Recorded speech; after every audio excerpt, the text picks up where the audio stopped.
Large crowd packed into the Antlers Hotel this morning to honor the Reverend Dr. Martin Luther King Jr. His nephew, Isaac Newton Farris Jr., traveled here from Atlanta to give the keynote address.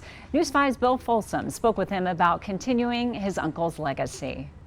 Martin Luther King Day commemorated here in Colorado Springs on a very cold day. That's why they did most of it inside. They did, however, come out for a march.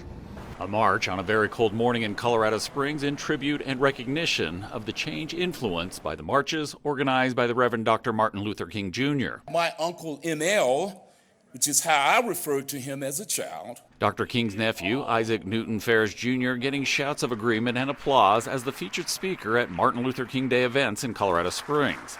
His perspective is family tradition added to his childhood memories of his uncle. To me, he was just the uncle who always showed up late to family gatherings, but always made us laugh when he got there. Farris now works to carry on his uncle's legacy as a senior fellow at the King Center. You influence society by exercising your right to vote and by exercising your right to speak up, to protest. He calls out what he sees as a growing trend of unproductive, violent protests. So they think, all I need to do is just show up someplace and raise hell. He says that goes against his uncle's legacy of change through peaceful protest. He first off planned it. He would never send out a tweet and say, hey, meet me at City Hall so we can, protest X. Because he knew you can't control that situation. You don't know who's going to show up.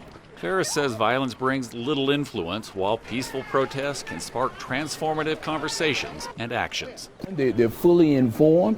They'll have a presence there, but it'll be more of a congenial presence as opposed to an adversarial presence.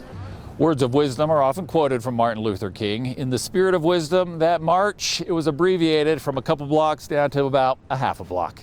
In Colorado Springs, Bill Folsom, News 5.